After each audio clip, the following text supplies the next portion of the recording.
प्राध्यापक doctor Mahendra Patel SPDM महाविद्यालयामध्ये राज्यशास्त्र विषयाचा विभाग प्रमुख म्हणून कार्यरत आहे।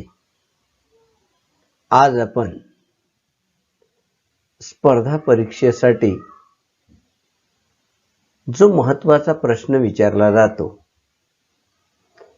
भारतीय संविधानाची ऐतिहासिक पार्श्वभूमी किंवा भारतीय संविधानाच्या विकासामध्ये योगदान देणारे जे कायदे आहेत, त्या कायद्याची चर्चा जी आहे ती चर्चा आपण करणार आहोत।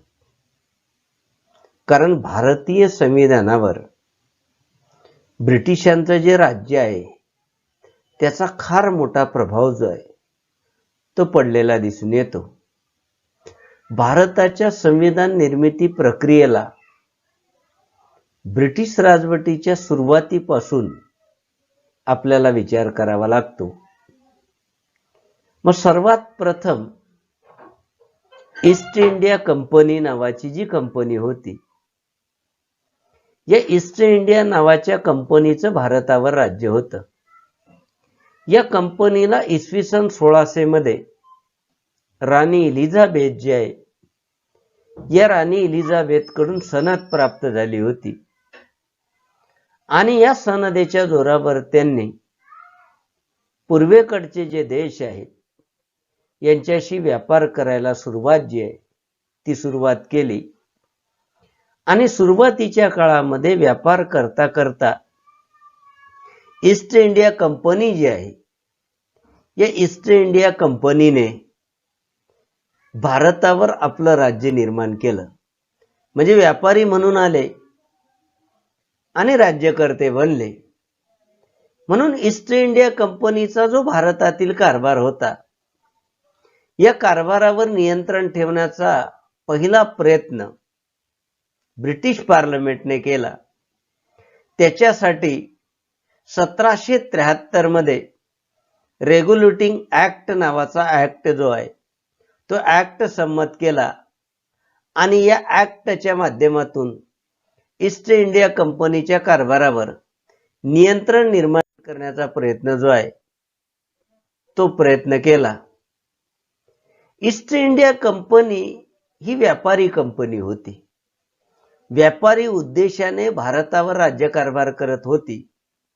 म्हणून ईस्ट इंडिया कंपनीच्या विरोधामध्ये भारतीयांमध्ये मोठ्या प्रमाणावर असंतोष निर्माण झाला आणि या असंतोषाचा परिणाम म्हणून 1857चं बंड झालं। आणि या 1857च्या बंडानंतर ब्रिटिश पार्लमेंटने 8 ऑगस्ट 1858 मध्ये कायदा करून ईस्ट इंडिया कंपनीची सत्ता जी आहे ती सत्ता नष्ट केली आणि भारताच्या सत्तेचं हस्तांतरण ब्रिटिश राजाकडे केलं। म्हणजे भारताची संपूर्ण सत्ता ही ब्रिटिश राजाकडे आली। भारतासाठी कायदे करण्याचा अधिकार पार्लमेंटने आपल्या हाती घेतला आणि बोर्ड ऑफ कंट्रोल किंवा बोर्ड ऑफ डायरेक्टर जे ईस्ट इंडिया कंपनीचं होतं यांची सत्ता नष्ट करण्यात आली आणि भारताच्या राज्यकारभाराची सूत्रे भारत मंत्री जो आहे त्या भारत मंत्र्याकडे देण्यात आली। आणि हा जो भारत मंत्री होता किंवा ज्याला भारत सचिव असं देखील म्हटलं जायचं, त्यांना सल्ला देण्यासाठी 15 सदस्यीय इंडिया कौन्सिलची निर्मिती करण्यात आली आणि या कौन्सिलच्या सल्ल्यानुसार भारत मंत्री हा भारताबद्दल निर्णय घेत असे। भारतीय प्रशासनाची सूत्रे इंग्लंडच्या राणीचा प्रतिनिधी म्हणून व्हायसरायकडे सोपवण्यात आले। व्हायसराय आणि त्यांची जी कार्यकारिणी होती यांच्याकडे संपूर्ण भारताच्या प्रशासनाची जबाबदारी जी आहे ती जबाबदारी सोपवण्यात आली। भारतामध्ये जो ब्रिटिशांचा राज्यकारभार होता, या राज्यकारभारामध्ये भारतीयांना सामावून घेण्यासाठी, कारण ब्रिटिश राजवटीविषयी भारतामध्ये जो असंतोष होता तो कमी करण्यासाठी इंग्रजांनी 1861 मध्ये पहिला कौन्सिल कायदा केला। या 1861 मध्ये केलेल्या पहिल्या कौन्सिल कायद्याने इंग्रजांनी कायदेविषयक सत्ता जी आहे तिचं विकेंद्रीकरण केलं. कायदा करण्याचा अधिकार असलेल्या केंद्रीय विधिमंडळामध्ये 6 ते 12 अतिरिक्त सदस्य नेमण्याचा अधिकार गव्हर्नरला देण्यात आला आणि या अतिरिक्त सदस्यांमध्ये जवळपास निम्मे सदस्य गैरसरकारी असतील आणि त्याच्यामध्ये काही भारतीय लोकांची नियुक्ती केली जाईल अशी तरतूद या कायद्याने केली. अशा प्रकारे भारतीयांना कायदेविषयक कार्यामध्ये प्रथम प्रतिनिधित्व देण्यात आलं आणि याच्या माध्यमातून भारतीयांच्या मनामध्ये असंतोष कमी होईल या उद्देशाने हा कायदा करण्यात आला होता आणि या कायद्यामुळे पहिल्यांदा भारतीयांना कायदेविषयक कार्यामध्ये काम करण्याची संधी मिळाली. त्यानंतर दुसरा कौन्सिल कायदा जो 1892 मध्ये इंग्रजांनी केला. या कायद्यान्वये भारतीयांना खुश करण्यासाठी प्रांतिक आणि केंद्रीय विधिमंडळ जे होतं या विधिमंडळाचा विस्तार केला. केंद्रीय विधिमंडळात अतिरिक्त सदस्यांची संख्या 10 ते 16 पर्यंत वाढवण्यात आली.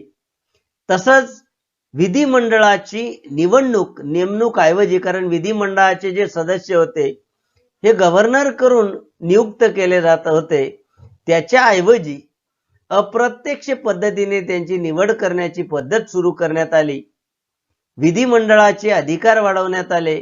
विधिमंडळ सदस्यांना चर्चा करण्याचा, प्रश्न विचारण्याचा, टीका करण्याचा अधिकार बहाल करण्यात आला. मात्र या ज्या सुधारणा होत्या या तुटपुंज्या होत्या, म्हणून या सुधारणा काँग्रेस आणि जनता जी आहे त्या जनतेच्या समाधान करू शकल्या नाही. इंग्रजांच्या विरोधामध्ये असंतोष वाढत गेला. बंगालच्या फाळणीवरून लोकमान्य टिळक यांनी वंगभंगाची चळवळ बंगालमध्ये सुरू झाली. लोकमान्य टिळक यांनी स्वदेशीची चळवळ सुरू केली. म्हणून भारतीयांना काही सुधारणा देण्यासाठी 1909चा सुधारणा कायदा जो आहे तो 1909चा सुधारणा कायदा संमत करण्यात आला. या कायद्यानुसार केंद्रीय आणि प्रांतिक विधिमंडळाचा विस्तार करण्यात आला.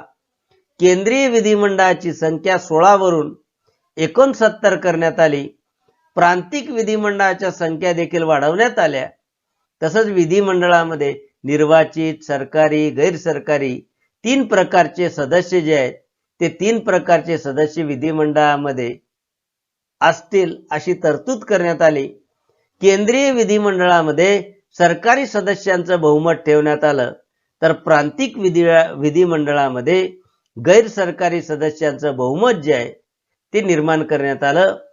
निर्वाचित सदस्यांची निवड करण्यासाठी अप्रत्यक्ष निर्वाचन पद्धतीचा वापर करण्यात आला. तसंच कायदेमंडळ सदस्यांना अंदाजपत्रकासहित सर्व विषयांवर चर्चा करण्याचा, प्रश्न उपप्रश्न विचारण्याचा, सूचना करण्याचा अधिकार देण्यात आला. परंतु 1909चा सुधारणा कायदा करण्याचा मुख्य उद्देश असा होता की या देशामध्ये सांप्रदायिक भेदभाव निर्माण करणं. कारण भारतीय जनतेमध्ये असलेली एकी ब्रिटिश साम्राज्याच्या दृष्टीने घातक होती. म्हणून सांप्रदायिक भेदभाव निर्माण करण्यासाठी मुसलमानांना स्वतंत्र मतदारसंघ देण्यात आले. मुस्लिमांना दुहेरी मतदानाचा अधिकार, प्रांतिक विधिमंडळात राखीव जागा, स्वतंत्र मतदारसंघ या तरतुदीमुळे मुस्लिमांचं स्वतंत्र आणि जे स्वायत्त राजकारण होतं या स्वायत्त राजकारणाला या कायद्यामुळे प्राधान्य मिळालं. म्हणून अनेक लोकांना असं वाटतं की हा जो कायदा आहे हा फाळणीचं बीज रोवणारा कायदा आहे, असं अनेक विचारवंतांचं मत आहे.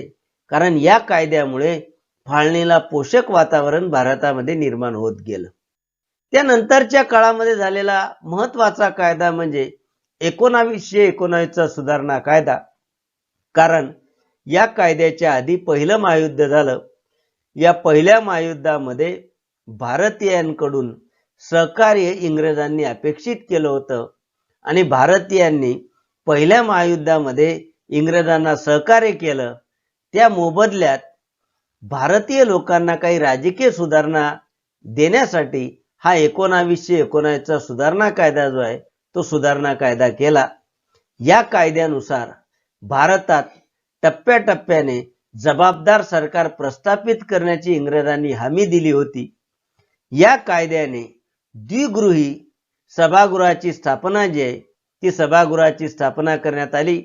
कनिष्ठ सभागृहाला विधानसभा असं नाव देण्यात आलं. वरिष्ठ सभागृहाला राज्य परिषद असं नाव देण्यात आलं. दोन्ही सभागृहांना समान अधिकार देण्यात आले, परंतु गव्हर्नरच्या संमतीशिवाय कोणत्याही सभागृहामध्ये विधेयक मांडता येत नसे. तसंच मर्यादित लोकांना मतदानाचा अधिकार देण्यात आला. मतदानाचा अधिकारासाठी मालमत्ता आणि शिक्षणाची अट टाकण्यात आली. म्हणजे विशिष्ट शिक्षण घेतलं असेल, मालमत्ता असेल किंवा कर भरत असेल त्यालाच मतदानाचा अधिकार देण्यात आला. गव्हर्नर हा कार्यकारिणीचा प्रमुख होता. प्रांतिक राज्यकारभारामध्ये द्विदल शासन पद्धतीचा स्वीकार करण्यात आला. द्विदल शासन पद्धतीमध्ये महत्वाच्या राखीव खात्यांची जबाबदारी इंग्रजांकडे देण्यात आली. सोपीव खात्यांची जबाबदारी भारतीयांकडे देण्यात आली. म्हणजे भारतीय व्यक्तीला कार्यकारी मंडळामध्ये म्हणजे मंत्रिमंडळामध्ये काम करण्याची संधी देण्यात आली. तसंच सांप्रदायिक तणावाला प्रोत्साहन देण्यासाठी किंवा सांप्रदायिक भेदभाव वाढवण्यासाठी याही कायद्यामध्ये इंग्रजांनी सांप्रदायिक निर्वाचन पद्धतीचा विस्तार केला. मुस्लिमांसोबत शिखांना, अँग्लो इंडियन समाजांना, भारतीय ख्रिश्चनांना स्वतंत्र मतदारसंघ जे आहेत ते स्वतंत्र मतदारसंघ देण्यात आले. त्याच्यानंतर भारताच्या राज्यघटनेला प्रभावित करणारा महत्वाचा कायदा म्हणजे 1935चा भारत प्रशासन कायदा होय. हा कायदा का करण्यात आला? कारण गांधी आणि अरविंद करारानुसार इंग्लंडमध्ये ज्या गोलमेज परिषदा झाल्या, या गोलमेज परिषदांमध्ये भारतीयांना काही अधिकार दिले जातील या दृष्टिकोनातून 1935चा भारत प्रशासन कायदा करण्यात आला. या कायद्यानुसार केंद्रामध्ये द्विदल शासन पद्धतीचा स्वीकार करण्यात आला. संरक्षण, परराष्ट्र सारख्या ज्या महत्त्वपूर्ण खाती होती त्यांची जबाबदारी गव्हर्नरकडे देण्यात आली, पण कमी महत्वाच्या खात्याची जबाबदारी भारतीयांकडे देण्यात आली. म्हणजे केंद्रामध्ये भारतीय व्यक्तीला मंत्रिमंडळात स्थान जे आहे ते स्थान देण्यात आले, परंतु मंत्रिमंडळाचे निर्णय हे गव्हर्नरवर बंधनकारक नसल्यामुळे जबाबदार सरकार निर्माण होऊ शकलं नाही. तसंच या कायद्यानुसार भारतात संघराज्याची निर्मिती करण्यात आली. मध्यवर्ती सरकार आणि घटक राज्य सरकार यांच्यात अधिकार विभागणी करण्यात आली. त्याच्यासाठी केंद्र सूची, राज्य सूची आणि समवर्ती सूची अशा सूच्या निर्माण करण्यात आल्या.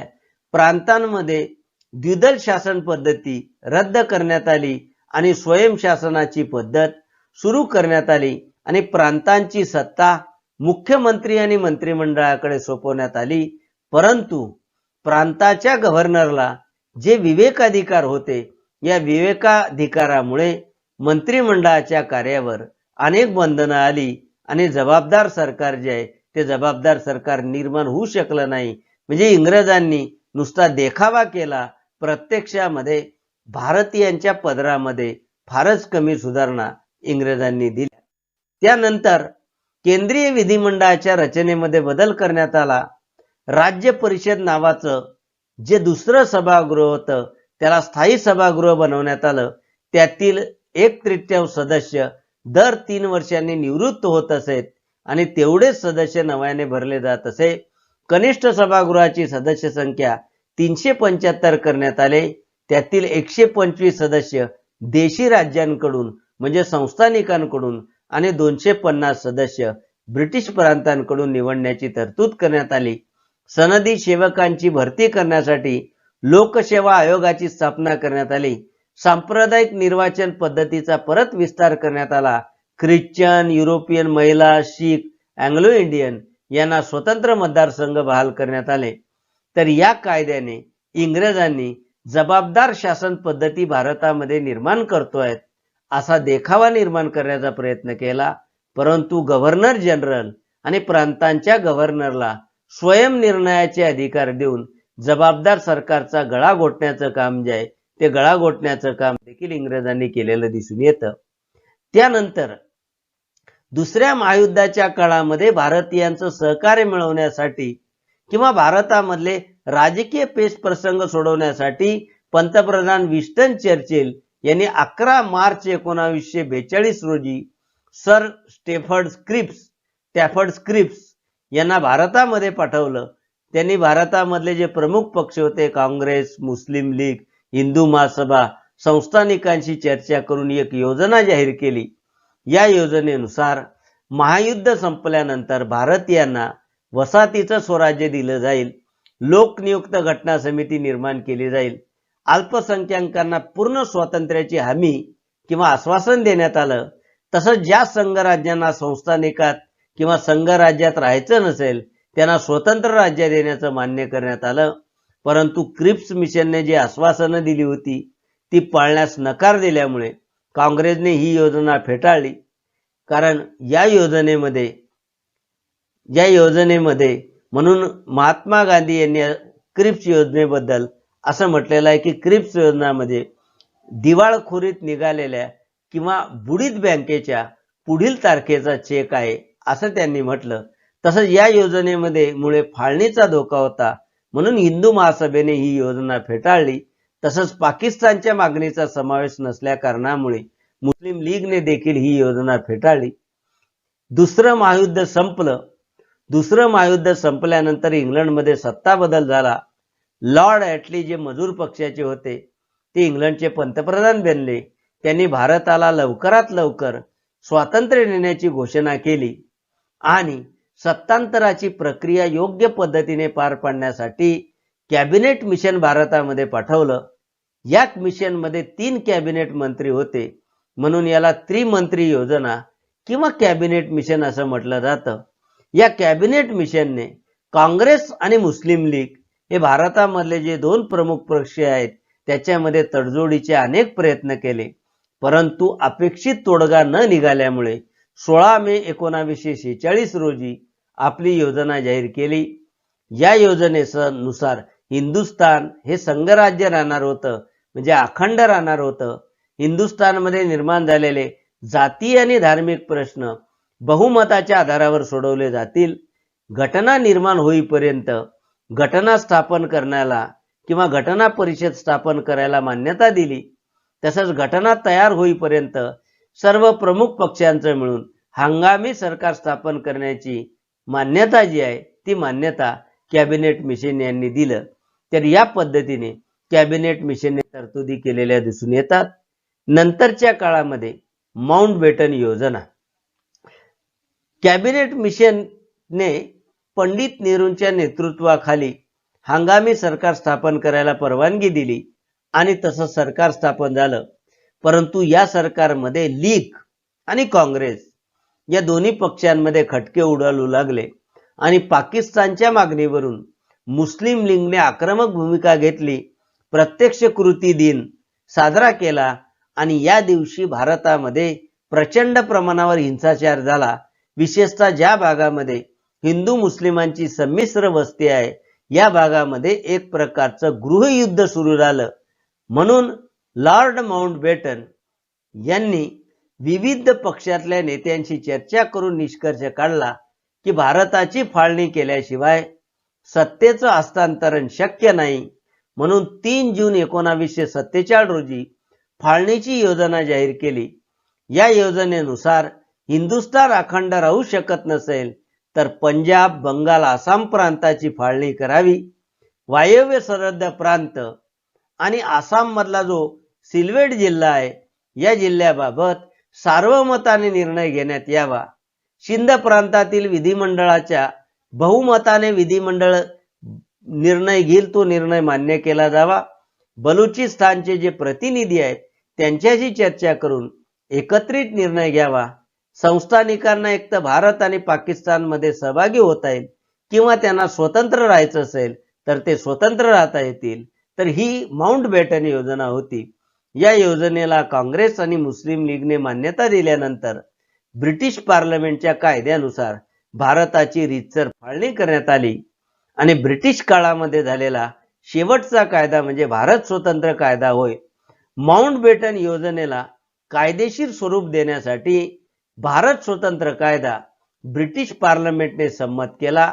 या कायद्यानुसार 15 ऑगस्ट 1947 रोजी भारत आणि पाकिस्तान ही दोन स्वतंत्र राष्ट्रे अस्तित्वात येतील.